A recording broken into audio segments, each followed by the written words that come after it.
Vamos abrir as Bíblias na carta de Paulo aos Romanos, capítulo 1. Saudar de novo quem está em casa, assistindo a nossa live, seja bem-vindo. Nosso desejo é que você venha assistir o culto, venha ser presente aqui. Nós somos a Igreja Bíblica de Xeré, ficamos aqui no Pontal, Rua Vicente Fernandes, 795. Venha participar conosco, temos culto todos os domingos, às 6 horas da noite. Você também é nosso convidado. Vamos ficar de pé, vamos ler esse texto.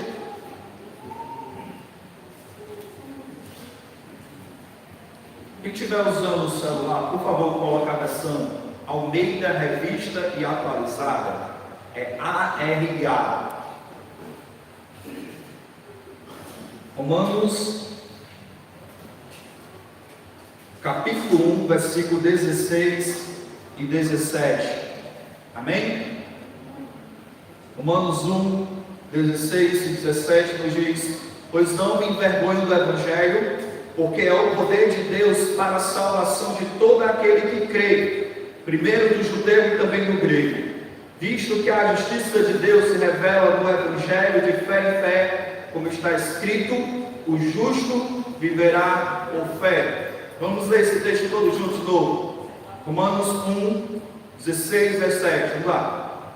Pois não me envergonho do Evangelho, porque é o poder de Deus para a salvação de todo aquele que crê, primeiro do judeu e também do grego, visto que a justiça de Deus se revela no Evangelho de fé em fé, como está escrito: o justo viverá por fé. Vamos orar ao nosso Deus. Deus, obrigado a Ti por Tua palavra, Pai. Que ela venha penetrar os nossos corações nessa noite. Que o Senhor venha nos iluminar através da ação do Teu Espírito Santo, na compreensão da Tua palavra e na aplicação da mesma. Que ela, Deus, alimente a nossa alma, pois ela é o alimento da nossa alma. É o que nós ansiamos a receber nessa noite. Fala a cada um de nós, ó Deus, em nome de Jesus. Amém. Pode sentar. Lembra que Romanos, Paulo escreve essa carta quando estava na igreja de Corinto. Ele tinha como objetivo fazer daquela igreja em Roma uma igreja apoiadora do seu ministério na Espanha. Paulo queria ir além do que ele já tinha ido nas 3 viagens missionárias dele. Paulo, então, para que aquela igreja que não foi fundada por Paulo, Paulo apresenta então o Evangelho. E nós vimos no primeiro culto que tivemos a exposição, as características, 6 características do Evangelho.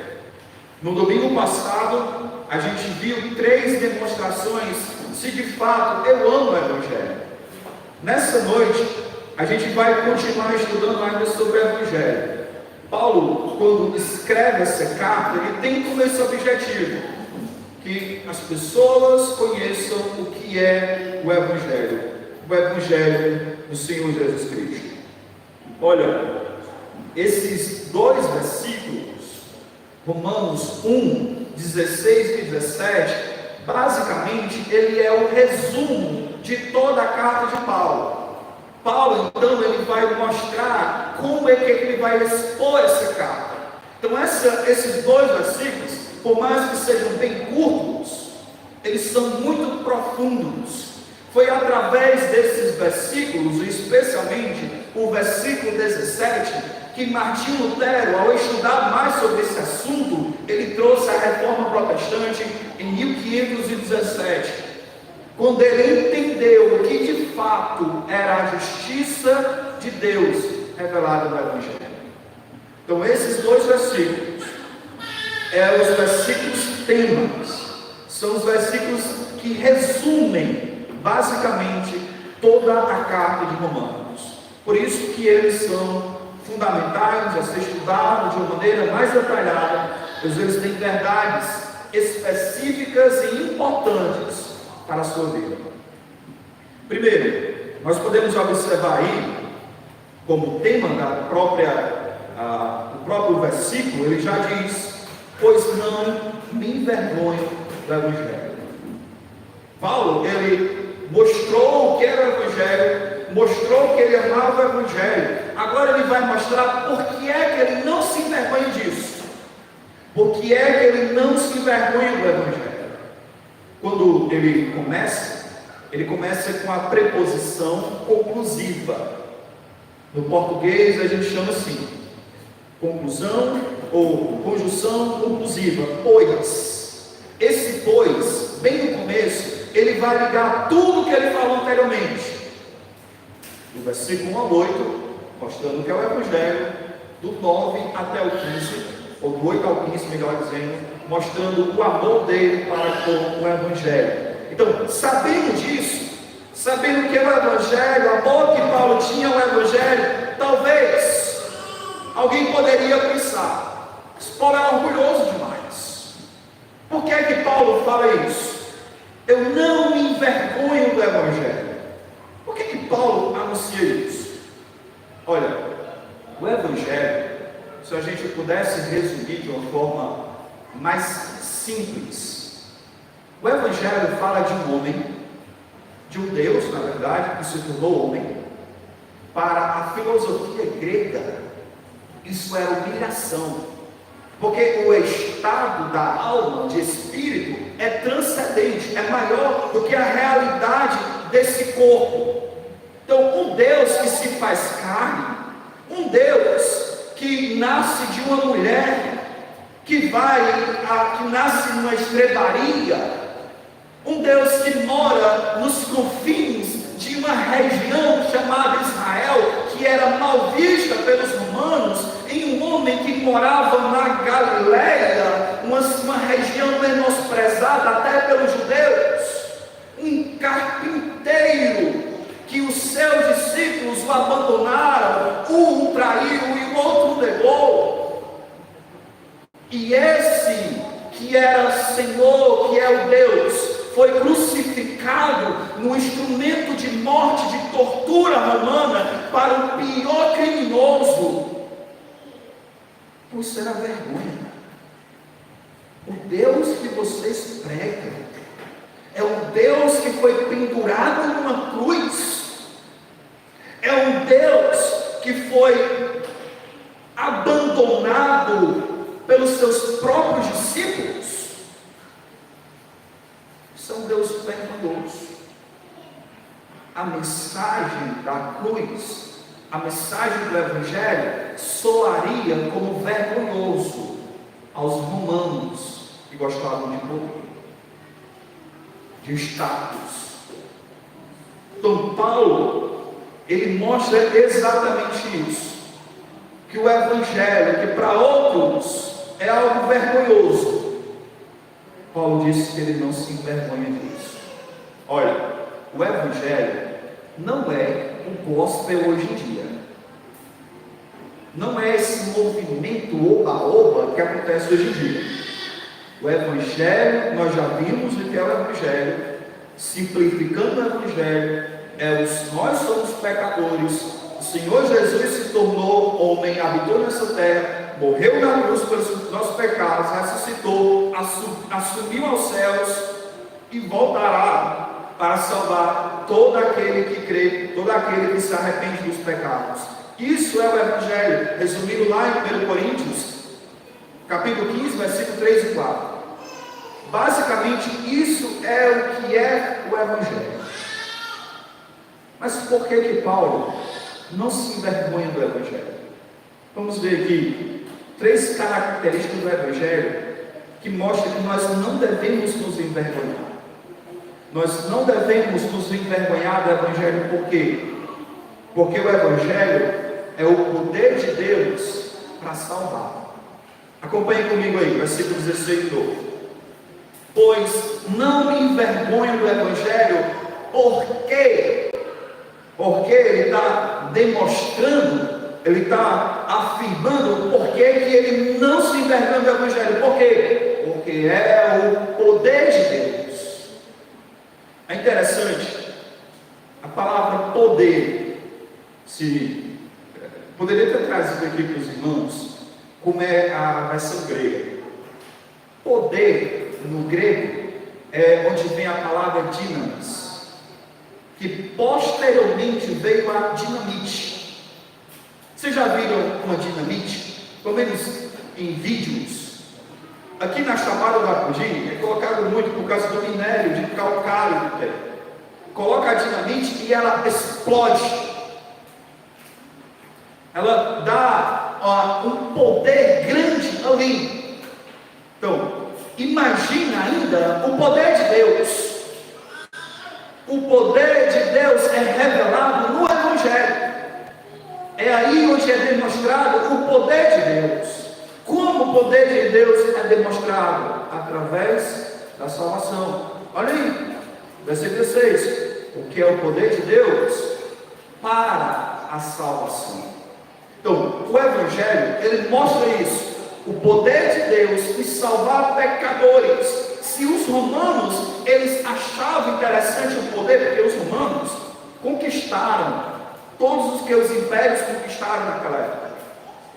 O Império Assírio, os medos persas, os babilônicos, depois o grego e os romanos tomaram de conta de tudo.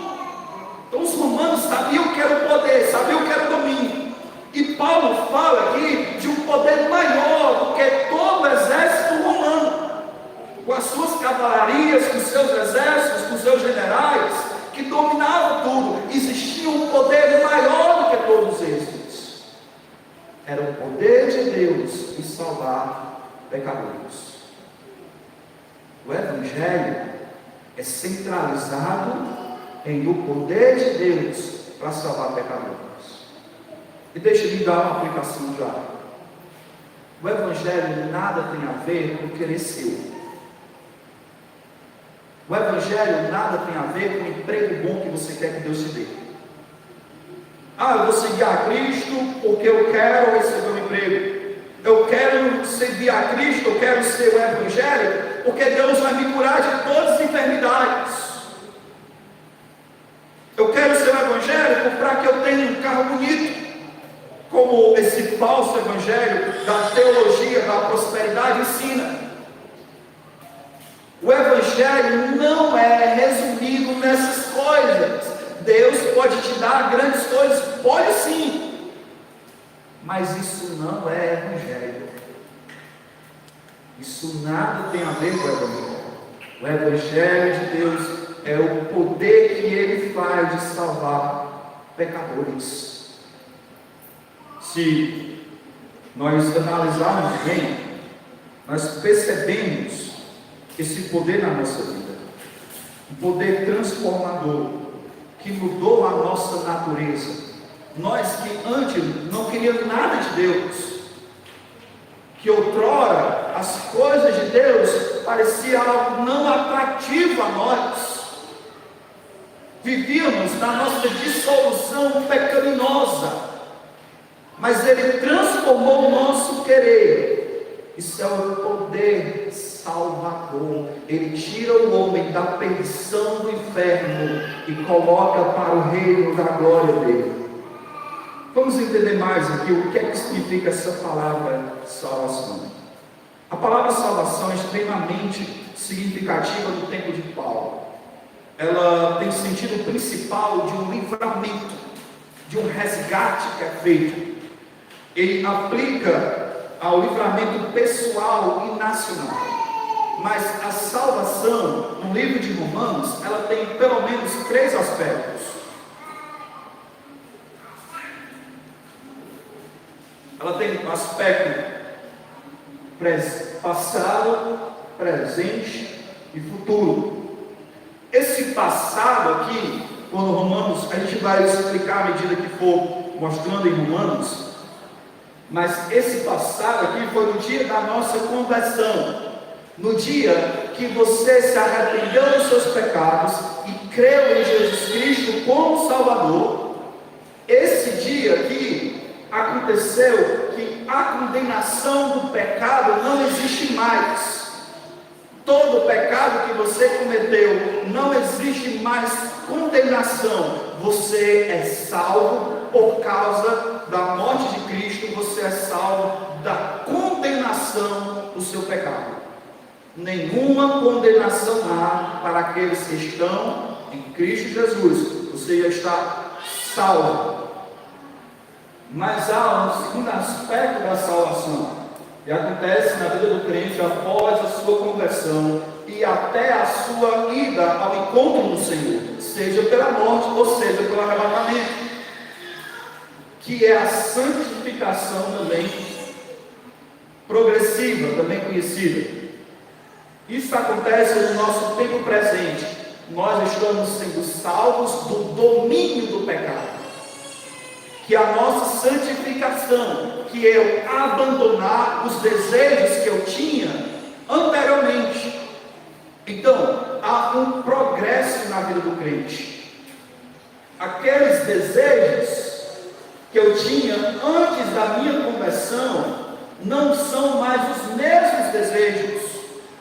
Os desejos pecaminosos que eu tinha antes da conversão, agora são desejos de honrar e glorificar a Deus. Eu agora estou sendo salvo do domínio do pecado. O pecado está sendo dominado, ou melhor, estou dominando o pecado na minha vida. Ele não tem domínio sobre mim, mas eu tenho domínio sobre ele. A ideia que tenho aqui é essa, de eu, dia após dia, renunciar aos meus desejos. Isso é a salvação presente. Então, por isso que você vê várias vezes na Bíblia esse alerta do crente perceber a sua salvação, porque há sim esse aspecto da salvação no presente, que é a nossa santificação progressiva, e também a santificação ou a salvação final no futuro, que nós seremos livres da presença do pecado. Então Romanos vai mostrar cada detalhe sobre isso. Por isso que esses versículos, eles são riquíssimos, porque Paulo vai mostrar isso, a salvação nesses três aspectos: passado, presente e futuro, e mostrando o agir de Deus salvando o homem.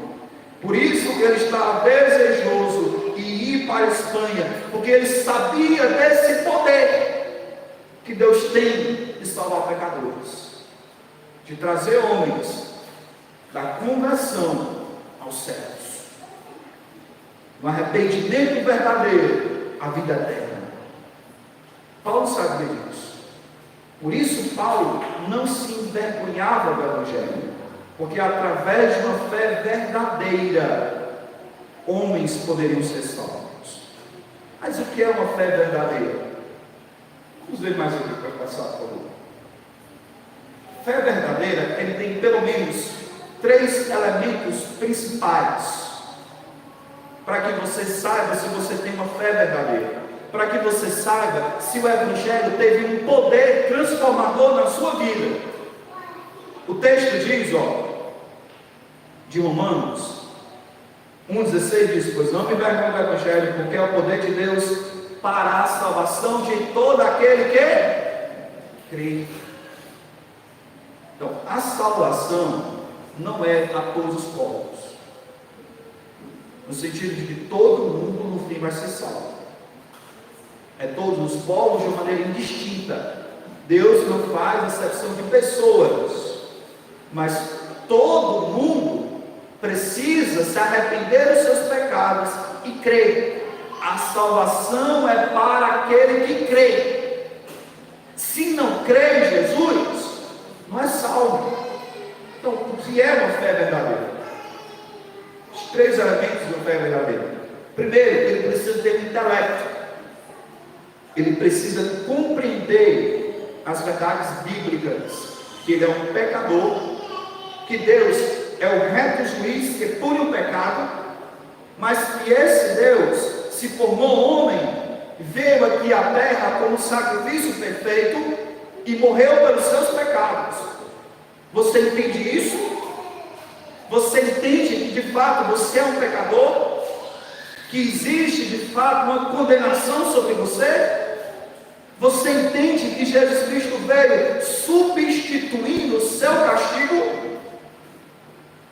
Olha, crer em Jesus não é vir à igreja. Não. Crer em Jesus não é servir a igreja. Não. Crer em Jesus não é participar de um hall de membros. Não.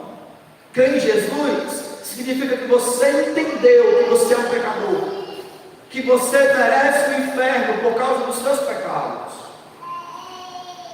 A fé, ela vai além disso, desses aspectos que muitos ensinam hoje em dia.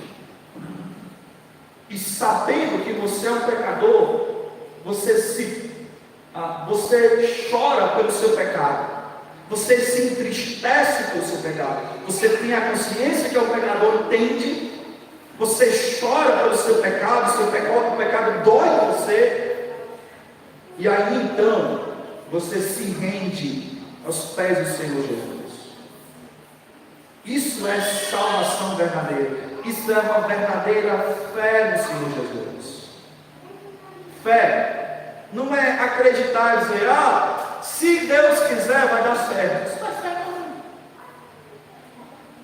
não. Eu não sei o que vai acontecer com a minha alma quando eu morrer, eu não sei. Isso não é fé.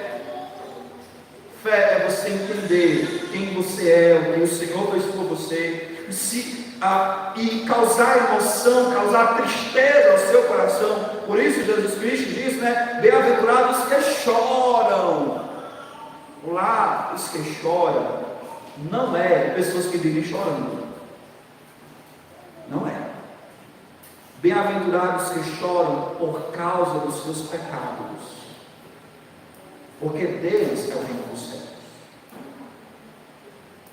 Enquanto você não compreender isso, você não tem a fé verdadeira.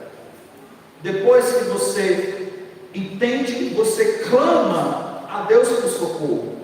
Você percebe o estado de miséria que você está, que você clama a Deus por socorro. Você se prostra diante do Senhor. Senhor, me socorra. Jesus me salve. Isso é o processo da fé verdadeira. Você entende isso? Um dia você entendeu que era um pecador e o seu pecado doeu no seu coração, feriu ali quando você percebeu que você tinha afrontado a Deus com seus pecados, feriu o seu coração.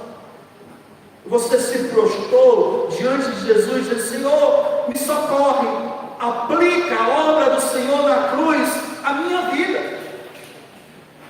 Isso é salvação, isso é fé verdadeira. Aquele que crê assim, é o poder de Deus agindo. O texto continua, versículo 16 diz: porque é o poder de Deus para a salvação de todo aquele que crê, primeiro do judeu e também do grego. O que é que Paulo quer dizer com isso? Que os judeus têm a primazia, que os judeus são mais importantes do que os outros? Nada disso. Nada disso. Paulo quer mostrar que a salvação veio inicialmente para os judeus. Jesus Cristo veio para os judeus não receberam, mas a todos que o receberam, deu-lhes o poder de serem feitos filhos de Deus. João 1, 11 e 12. Então veio inicialmente para o judeu. E grego, tem aqui que não é especificamente aos gregos, mas gregos aqui poderia também ser entendido como gentios. Não era exclusivamente a salvação para Israel. Isso vai ser bem compreendido posteriormente nessa mesma carta. Os judeus, eles se vangloriavam disso. Eu tenho a lei de Deus, de mim vieram os patriarcas, de mim veio a lei, de mim vieram os profetas, de mim vieram Cristo. Então eu sou mais importante.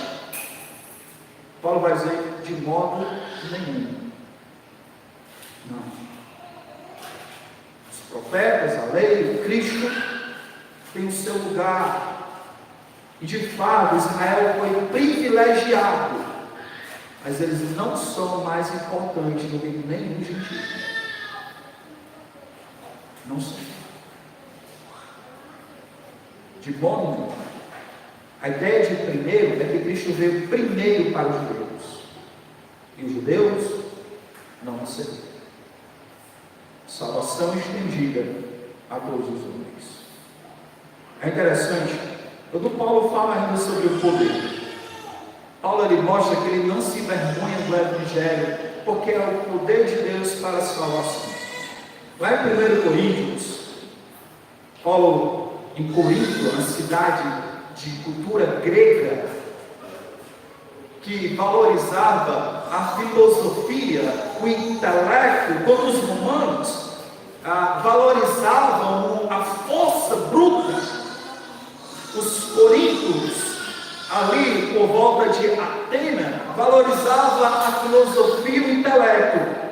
1 Coríntios 2:1 diz assim: eu, quando fui ter convosco, anunciando-vos o testemunho de Deus, não fiz com ostentação ou de linguagem de sabedoria, porque decidi nada saber entre vós, senão a Jesus e este crucificado. E foi em fraqueza, temor e grande tremor que estive entre vós. E a minha palavra e a minha pregação não constituíram em linguagem persuasiva de sabedoria, mas em demonstração de Espírito e de poder, para que a vossa fé não se apoiasse em sabedoria humana, mas em poder. Olha que interessante. Paulo era um homem de autoconhecimento. Ele poderia falar bonito ali. Ele sabia falar. Paulo, escrevendo essa carta aqui aos Coríntios, ele demonstra que aquilo que os coríntios valorizavam, a sabedoria deste mundo, não se compara com o poder de Deus que é revelado no Evangelho.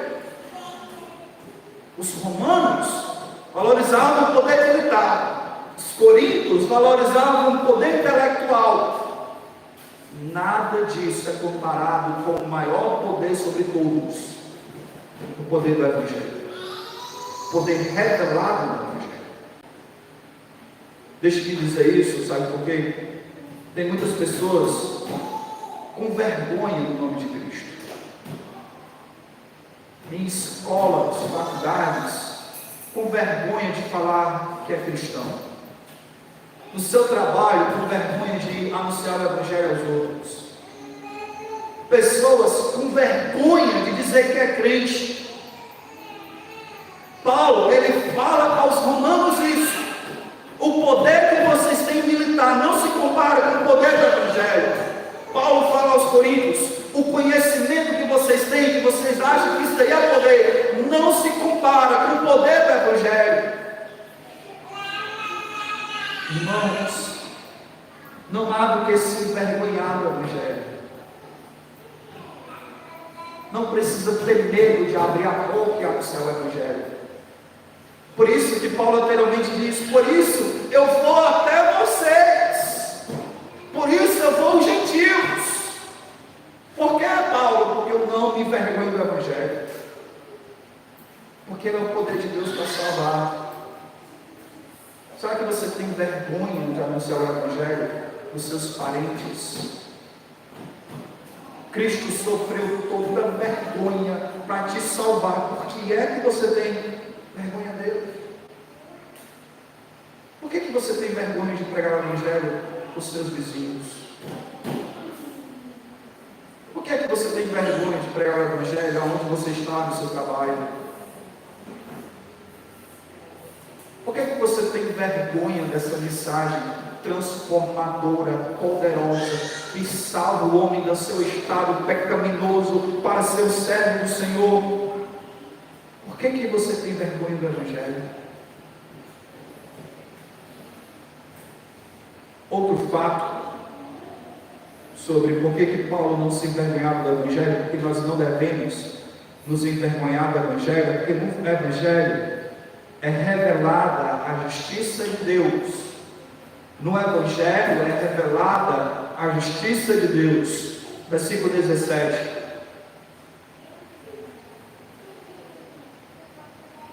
Diz assim: visto que a justiça de Deus se revela no Evangelho de fé em fé. Essa parte aqui, quando Martinho Lutero, ele lia sobre isso, sobre a justiça de Deus, isso tomava o coração dele, porque ele lembrava do Deus punitivo, do Deus que matou basicamente várias pessoas por causa da desobediência a Ele, que abriu ali a terra para lançar pessoas lá dentro, que a justiça dele consumiu várias pessoas e lançou muitos no inferno. Martinho Lutero, quando olhava para isso, pensava: eu sou um pecador, e isso é terrível. Um Deus justo que pune o pecado. Martinho Lutero, ele se autoflagelava, se autopenitenciava, achando que o que ele fazia poderia livrar ele da justiça de Deus. Mas ele tinha a consciência de nada disso era em vão. Então ele percebeu que essa justiça de Deus não é a justiça ativa de Deus, mas a justiça passiva. Como assim, pastor? Quando fala, visto que a justiça de Deus se revela no Evangelho, não é aquela justiça de Deus de punir o pecador, mas a justiça do Deus que toma a justiça, a punição do pecado sobre si. Isso mudou Lutero. Lutero entendeu que o Deus que exige santidade, que exige justiça, retidão, tomou a culpa do culpado sobre ele. Justiça é um termo que aparece pelo menos 30 vezes nessa carta. Aqui Paulo, basicamente, depois aqui, no versículo 18, até o capítulo 3, finalzinho do capítulo 3, Paulo parece que está em um julgamento. De um lado tem um gentio, de um lado tem judeu. E Paulo diz, diante do julgamento da justiça revelada de Deus, dizendo: todos vocês são pecadores. Tem pelo menos aí, toda a carta, 30 vezes. Mais ainda se a gente acrescentar termos variáveis, como justificação, como justo, justificado, que aparecem várias outras vezes também. Por volta, se a gente pegar aí a média de justiça e derivados de justiça, tem pelo menos aí 60 vezes aí esse termo sendo repetido. Então, o que é justiça? Justiça é o estado ou condição de total conformidade com a lei perfeita de Deus e seu caráter santo.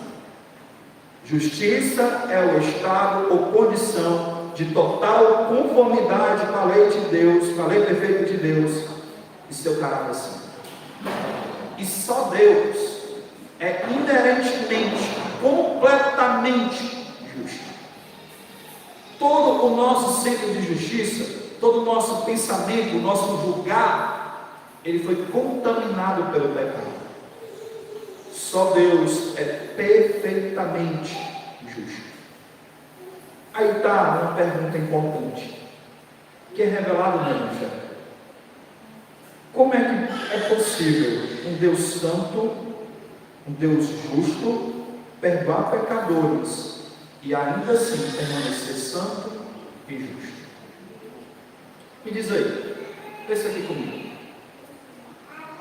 Teve um criminoso aqui em Quixé. Esse criminoso matou uma criança.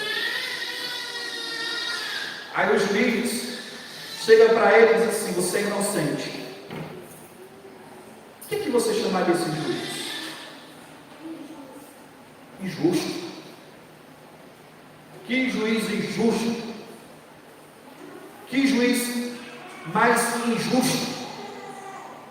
Como é que Deus, sendo justo, sendo reto, sendo santo, pode perdoar o pecador? Como é que isso acontece?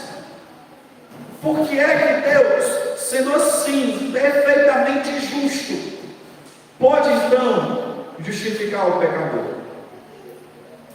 Em Romanos, Paulo vai apresentar essa palavra justificação ou justificar. Olha, justificação é o seguinte: o crente é justificado diante de Deus. Isso significa que não somente somos perdoados de nossos pecados, passado, presente e futuro, mas também de que a vida perfeita e justa de Cristo é imputada a nós e creditada à nossa conta. Embora ainda iremos lutar contra o pecado e fracassos frequentes, Deus declarou legalmente que estamos quites com Ele, e Ele nos trata dessa maneira. Tem vários versículos apontando para isso, a gente vai ver, nos seguir aí a carta aos Romanos. Mas basicamente, de uma maneira mais explicativa, a justificação é o seguinte.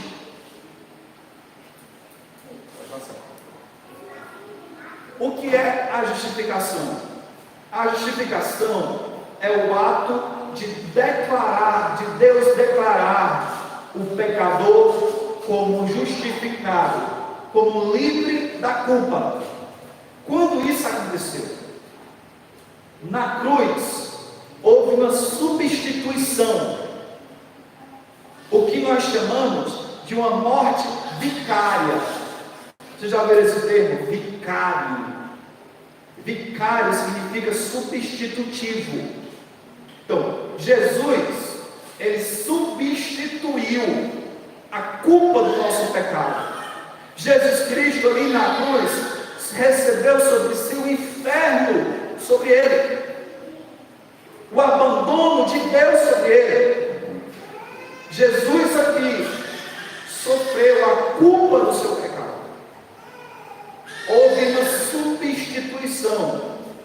A justiça de Cristo foi agora imputada na sua vida, foi colocada na sua vida. Então, é isso que é a justificação. Deus, quando olha para você, não olha mais para você em pecado, mas olha agora pelo sacrifício do seu filho no seu lugar. Isso é a justificação. É o ato de Deus declarar alguém que outrora era culpado e é culpado pelos seus pecados como inocente. Não porque ele é inocente, mas porque o inocente substituiu o culpado. Se você pegar a ideia aqui, você que cometeu pecado contra Deus puniria o seu pecado. Mas Jesus Cristo disse: não, Pai, não puna ele, puna mim. Me puna. E na cruz Jesus sofreu a punição do seu pecado. E agora, por causa que a justiça de Deus foi aplicada, então Deus permanece sendo justo. Mesmo declarando homens pecadores que cometeram crimes contra a sua natureza, a natureza de Deus, Ele pode agora declarar esses homens como justos. O Evangelho fala disso. O Evangelho revela a beleza da justiça de Deus em punir o pecado, não naquele que de fato cometeu, mas o inocente que recebeu a justiça de Deus sobre ele. A justiça de Deus foi aplicada, não a você, mas ao Senhor. Por isso que a salvação é de graça. Por isso que a salvação é o termo, já demonstra isso. Nós não merecemos, somos culpados. A justiça de Deus nos mostra que somos culpados. Mas Cristo vem e toma a sua pena, toma o seu castigo sobre ele. Isso é a justificação. Por que Paulo não se envergonha do Evangelho? Terceiro, Paulo ele não se envergonha do Evangelho, e nós não devemos nos envergonhar do Evangelho, porque o Evangelho traz vida. O Evangelho traz vida. Versículo 17: visto que a justiça de Deus se revela no Evangelho, de fé em fé, como está escrito, o justo viverá por fé. Essa palavra aqui, de fé em fé, ela pode ter dois sentidos. Pode ter de fé, cada um tem a sua fé, ou pode ter o sentido de fé inicial e fé final. O dia que eu criei em Jesus Cristo e até o dia que eu vou me encontrar com Ele, eu permaneci crendo nele.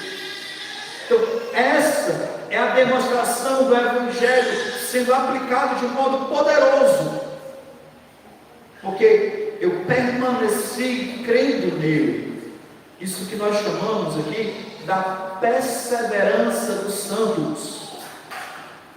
Aquela fé que você teve inicialmente deve continuar tendo para o resto da sua vida, de fé em fé.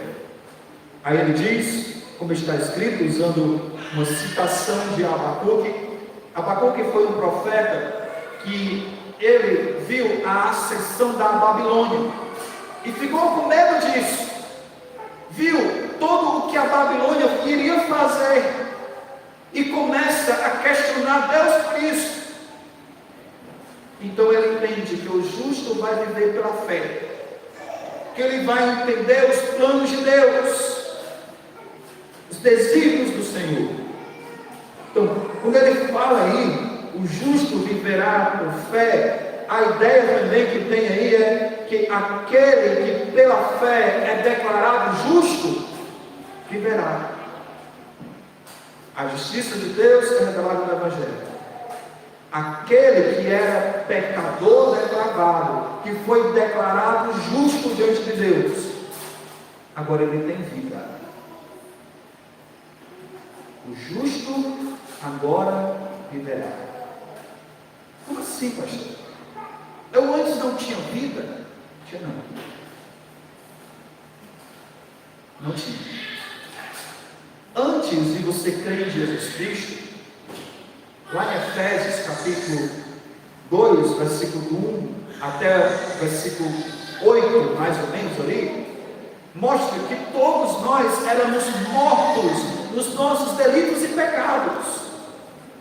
Quando Nicodemos vai à presença de Jesus, Jesus disse: Nicodemos, para você entrar no reino dos céus, é preciso que você nasça de novo.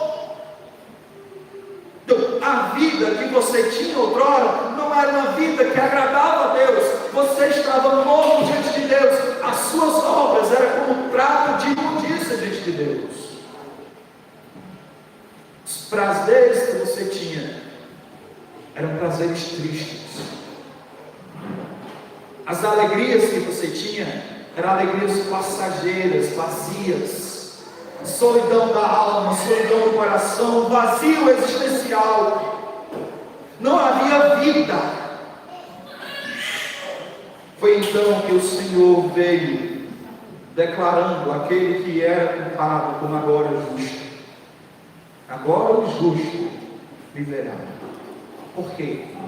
Porque ele creu. O justo viverá pela fé. E é o Evangelho que traz vida a homens mortos. É o Evangelho. Lá em João capítulo 14, versículo 6, bem conhecido, diz: respondeu-lhe Jesus: eu sou o caminho, a verdade e a vida. Ninguém vem ao Pai senão por mim. Você só encontra vida no Senhor Jesus. Você não encontra vida em prazeres pecaminosos. Tudo que o mundo oferece passa. Os seus desejos passam. Mas aquele que faz a vontade do Senhor permanece eternamente. Em João também, capítulo 5, versículo 39, Jesus fala o seguinte: examinai as Escrituras, porque julgais nela que há vida eterna, e são elas mesmas que testificam de mim. Contudo, vós não quereis vir a mim para teres vida. Enquanto você não se render a Cristo, você não tem vida. E vida também pode ser dita aqui como vida eterna. E vida eterna não é uma vida que não tem fim somente. Não significa isso. Vida eterna não significa que você vai viver infinitamente no céu. Não é só isso. Faz parte disso, mas não é só isso. Vida eterna é a satisfação, é a plenitude de Jesus habitando dentro de mim. É eu não necessitando mais de nada, porque para mim Ele já é tudo. É a alegria eterna gerada dentro de mim. Vida eterna não tem tanto a ver com o prolongar da vida, com a infinitude da vida, mas com o estilo de vida que eu tenho. Vida eterna é a satisfação que eu encontro no Senhor. É o completo, é algo que eu buscava. Era aquilo que a mulher samaritana buscava todos os dias e nunca tinha encontrado. Até Jesus dizer: eu sou essa fonte. Vida eterna é o Senhor habitar eternamente em nós. Por isso que lá no céu, quando desfrutaremos da completude da vida eterna, não é apenas porque vamos viver para sempre, mas é porque a alegria do Senhor julgará todos os olhos e lacrimejará. A alegria do Senhor entrará dentro e completamente dentro do nosso coração, onde nós teremos a plenitude do Senhor em nós. Isso é o Evangelho. O Evangelho traz vida a quem está morto. Concluir, queria só lembrar os irmãos, por que Paulo não se envergonha do Evangelho? Paulo não se envergonha do Evangelho porque o Evangelho é o poder de Deus para salvar. Paulo não se envergonhava do Evangelho porque o Evangelho é revelado a justiça de Deus. Porque não devo me envergonhar do Evangelho porque o Evangelho traz vida. Nós não devemos nos envergonhar do Evangelho. O Evangelho é a dinamite. Se você solta a cobra falando, ele vai fazer efeitos. Evangelismo mostra o Evangelho para os outros. Não se envergonhe daquele que tomou a sua vergonha pendurado em cruz. Não se envergonhe do Evangelho. Vamos orar. Ó Deus, obrigado a Ti por essa revelação a cada um de nós, pelo Evangelho ter vindo a cada um de nós.